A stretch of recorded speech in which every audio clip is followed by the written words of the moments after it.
you.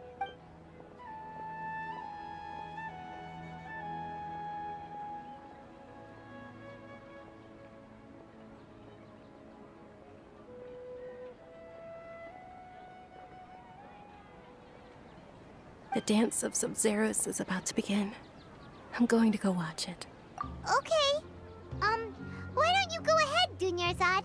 We still have some other stuff to do first. Okay then. See you later. Have you figured it out yet, Traveler? Time is ticking away. Awesome! What is it? Paimon wants to know. Oh, wait, no. Let's meet up with Nahida first. You can tell us both together. This time, we're gonna get to the trip.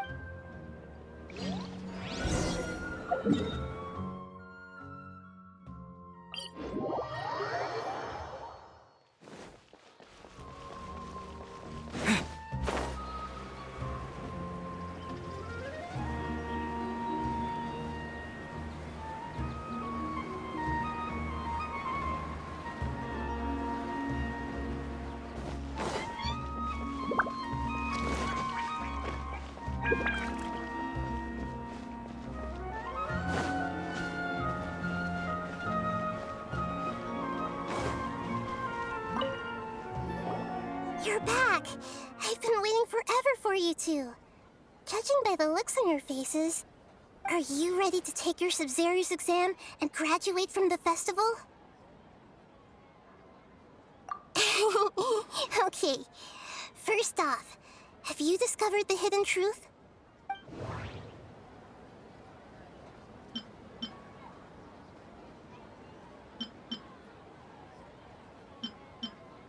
All the bizarre spaces I saw outside the city had one thing in common: a lack of human presence.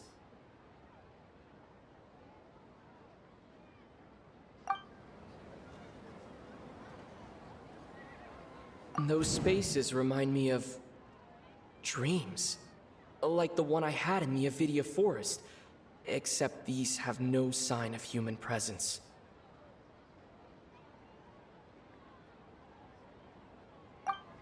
That doesn't sound right. People in Sumeru don't dream. What a strange phenomenon.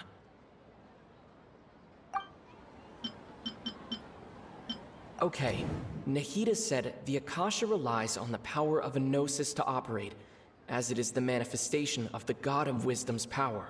It compiles the wisdom of the entire populace, and it grants knowledge to the people.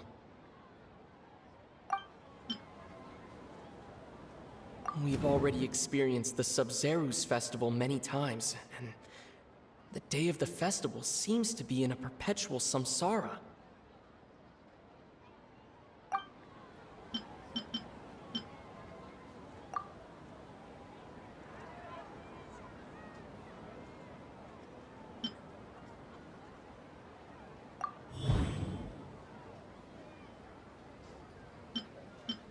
All the bizarre spaces I saw outside the city had one thing in common: a lack of human presence.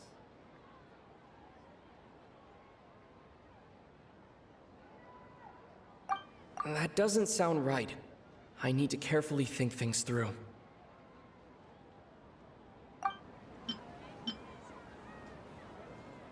We are all in a dream. It isn't that the people of Sumeru don't dream. Rather, the Akasha is taking their dreams from them. People in Sumeru think they don't dream, but the truth is the Akasha steals their dreams without them knowing it. And those spaces with no human presence are stolen dreams without their host. That would explain why they sounded so weird when he was trying to describe them. Huh. So people in Sumeru do dream after all. In fact, we're all in one big dream together right now. Correct answer. Now, how did you conclude that the Akasha is capable of this?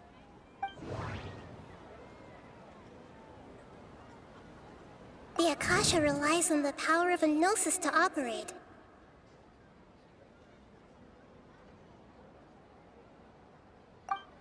That doesn't sound right.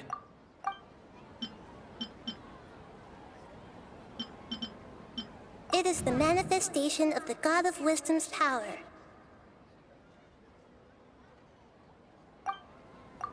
Oh, okay. Those dream-controlling creatures in the forest also get their power from the Dendro Archon, right? That would explain why the Akasha has the ability to control people's dreams, too. But is stealing everyone's dreams really how the Akasha compiles their wisdom? Isn't there anything more to it than that? Dreams are fantastical, complex, and full of imagination. People's brains are the most active when they're dreaming. In other words, dreams are rich bundles of human wisdom. So, in other words, the complete opposite of how Hypatia understood it. Paimon remembers her saying that the sages think dreams are foolish delusions, and the fact that no one dreams is a blessing from Greater Lord Rukkhadevata. So it was all a dirty trick? The real story is that the sages from the academia are using the Akasha to steal people's dreams for their own use, huh? Oh? By the sounds of it, you understand the current situation pretty well. So then, what about the samsara? The Grand Sage said, "Go celebrate the birth of that god to your heart's content." Did he mean something more? That doesn't sound right.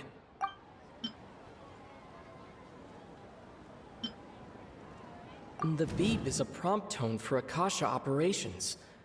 We still hear it every night, even though we removed our Akasha terminal. That doesn't sound right.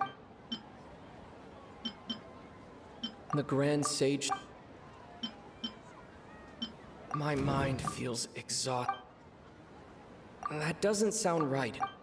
We've already experienced the Sub-Zerus festival many times, and those spaces kept disappearing before my eyes. But as soon as that beep sounded, many more spaces materialized. Those dreamscapes kept vanishing, but as soon as that beep sounded, more new spaces appeared. Those spaces kept disappearing before my eyes. That doesn't sound right.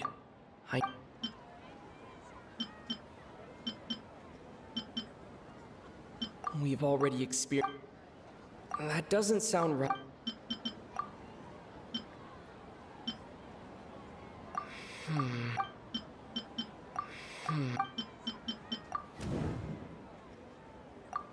Correct. The Akasha is keeping each person's brain in a constant dream state, but also separating their consciousness from their own dream. Their disembodied consciousness is placed inside the collective dream of the Sub-Zerus festival along with everyone else's, while their now vacant dreams are harvested by the Akasha. No one is any the wiser as another day passes in the dream, and so begins another samsara. People wake up to yet another dream about the Sub-Zerus festival.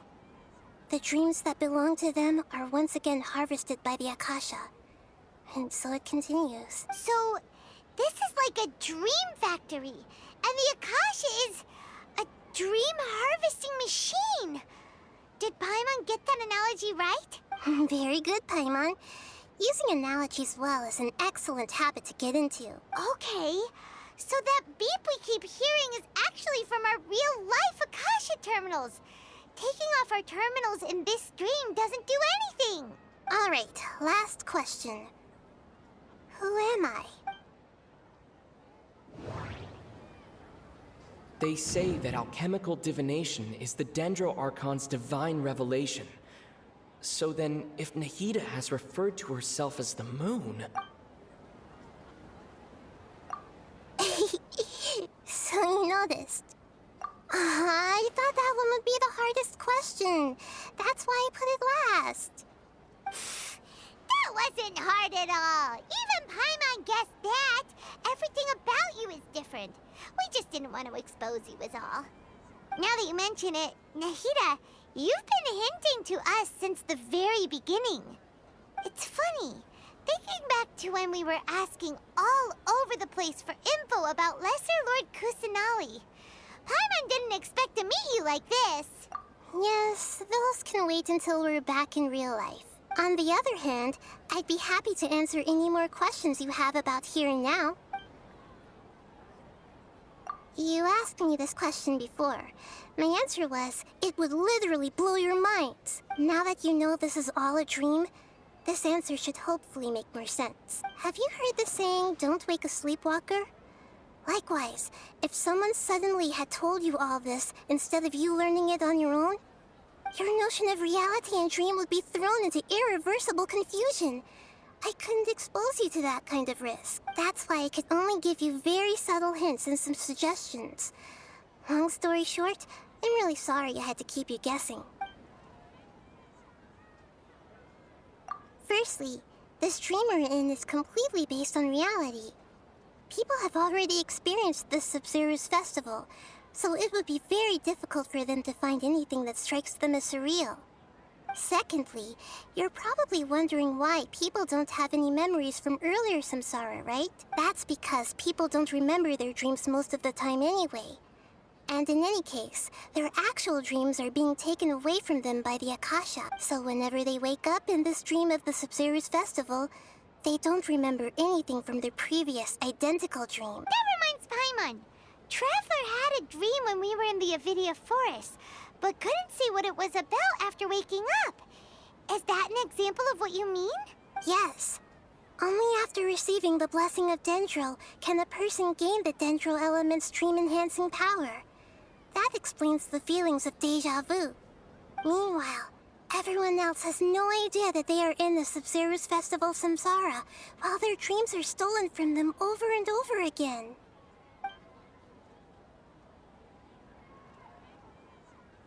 Can humans really keep dreaming forever like this? Will it ever end? And if so, when? You might say your mental fatigue has already answered this question. Eventually, there's only so much that people can tolerate. Especially those whose health is compromised to begin with, like Dunyarzad. This relentless exploitation takes an even harder toll on them. People's lives are at stake here, and nobody knows a thing! We've got to put a stop to this! I know, right? Why did they have to base this dream on my birthday? Could it really just be a coincidence? Even you don't know the reason? Wow, now that's strange. The Academia sages are determined to harvest lots of dreams in a short time, no matter the cost. They have to be up to no good. Unfortunately, I don't know anything about it. Traveler, do you have any information?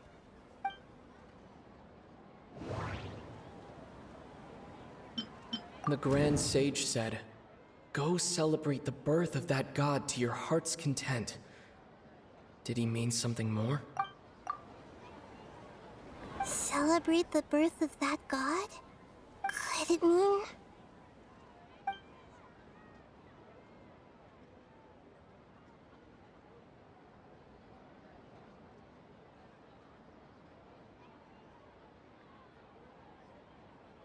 I know, right? Why did they have to base this dream on my birthday? Could it really just be a coincidence? Even you don't know the reason? Wow, now that's strange. The Academia sages are determined to harvest lots of dreams in a short time, no matter the cost. They have to be up to no good. Unfortunately, I don't know anything about it. Traveler, do you have any information?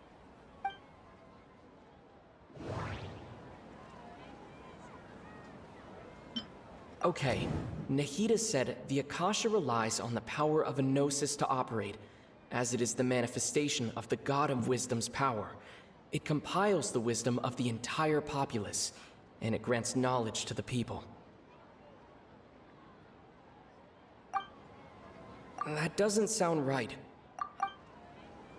Those spaces remind me of... dreams. Like the one I had in the Avidia Forest. Except these have no sign of human presence. That doesn't sound right. I need to carefully think things...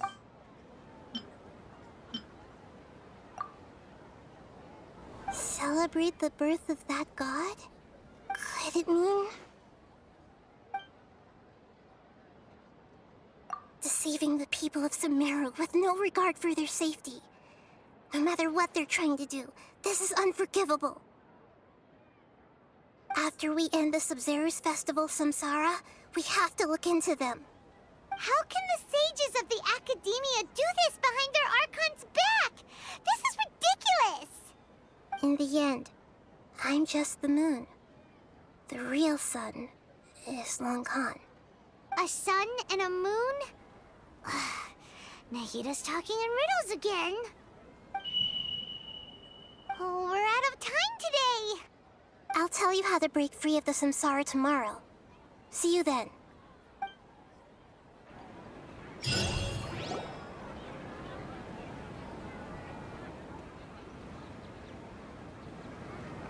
Good morning, Nahida. Wait. Now that Paimon remembers everything, should we instead say good morning, Lesser Lord Kusanali? Hey! What's wrong, Nahida? You don't look too good. I'm afraid that what you're thinking right now is correct. Did Dunyarzad already disappear? No way! Are we too late? The real Dunyarzad's consciousness has indeed disappeared. It can no longer endure the constant dream harvesting.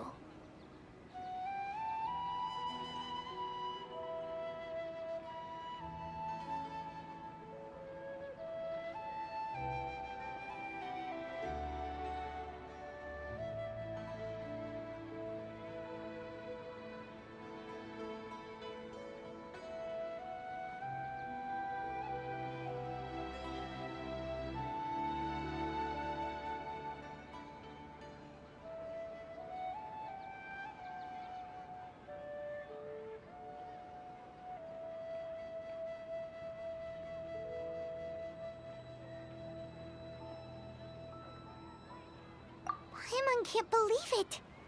Wait, so what about that other Dunyarzad? Just what is she? Is she also going to disappear? She's actually something like a puppet, but not completely.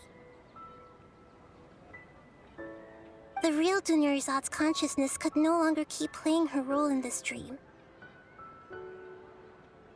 So another Dunyarzad appeared to replace her in the dream. Just like the grass and the trees, that Dunyarzad is just a building block of the dream that helps to keep it going. But personality-wise, she's nothing like the real Dunyarzad. Puppets are stiff and can't copy a living person's vitality. After all, they're just there as filler. You know, speaking of which, the old Dunyarzad might not have been too different from a puppet. Dunyarzad truly believed that she met you within her consciousness, and it was you who inspired her. So you do remember her after all. Yes.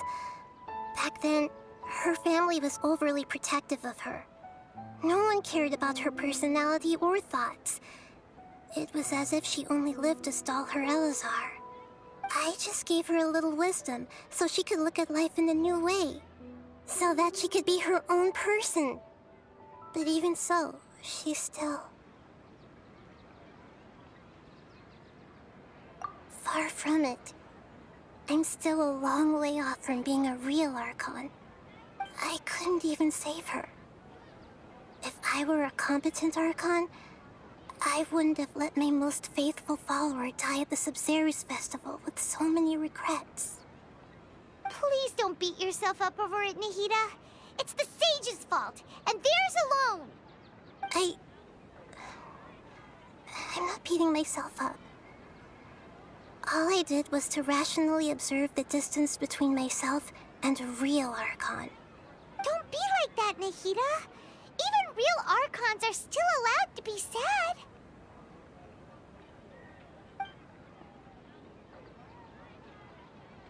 To prevent more tragedies like this, we must end the Samsara as soon as possible. Great, but how do we do that? Although the Sub-Zero's festival dream is under the Akasha's control, only humans can dream. Even the Akasha is unable to create them. That means this dream belongs to a host who created it.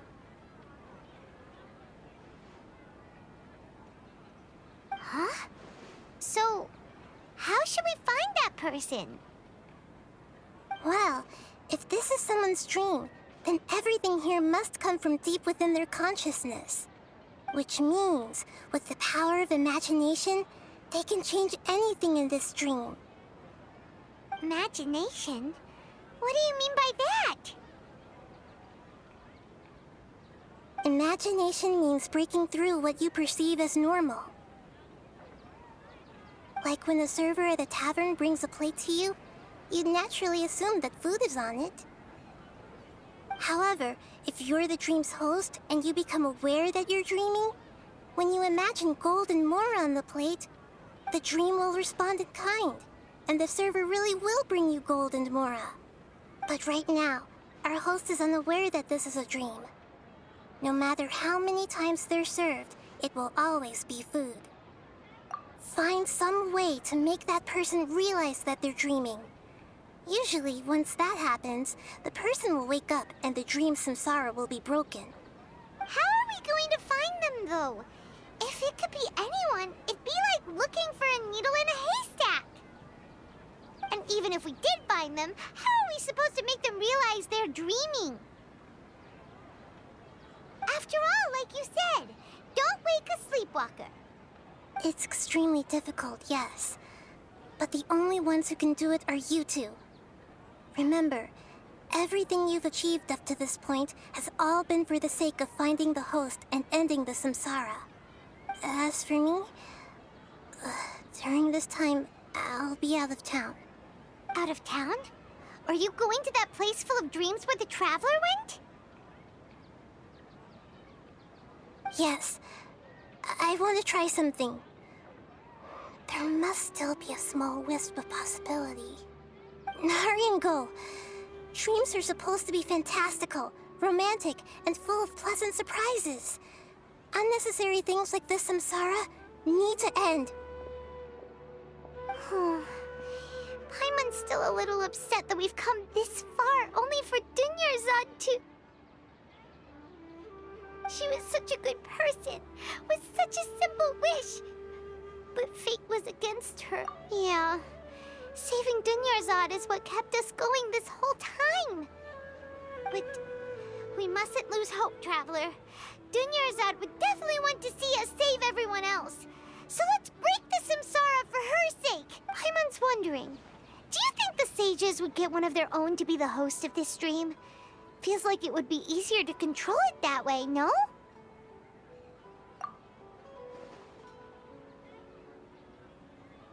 Huh. That's true. Plus, the sages probably weren't counting on there being other factors beyond their control, like Nahida and us. So, who do you think the host of the dream is? Oh, that would make sense. Ferris, the Knight of Flowers, is a symbol of the whole Sub-Zero's festival, right? Pretty core character. Let's go ask him some questions, shall we?